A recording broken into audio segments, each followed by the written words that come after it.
คณะนำจากภาคส่วนต่างๆวางพวงพลาต่อการจากไปของสหายพลเอกคำไตศรีพันดล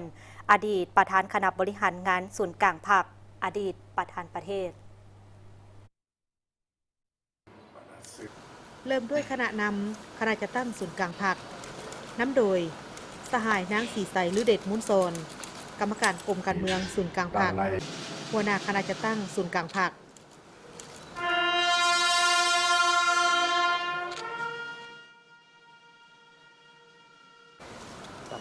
คณะกวดกาศูนย์กลางพรรคน้ำโดยสหายคำพันธ์พมทัศน์กรรมการกรมการเมืองศูนย์กลางพรรคคณะเลขาธิการศูนย์กลางพรรค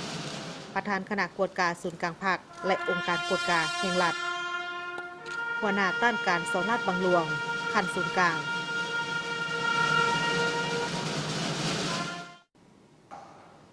คณะนำของว่าการศูนย์กลางพรรคน้ำโดยสหายทองสลิดมังนอเมฆคณะเลขาธิการศูนย์กลางพรรคหัวหน้าห้องว่าการศูนย์กลางพรรค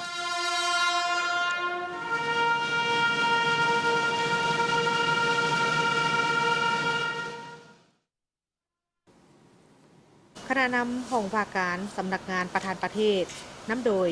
สหายนางเขมมณีพ้นเสนากรรมการศูนย์กลางพรรค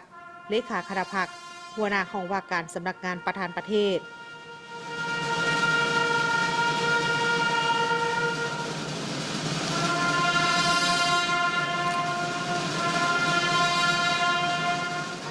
คณะโฆษณาคมศูนย์กลางพรรค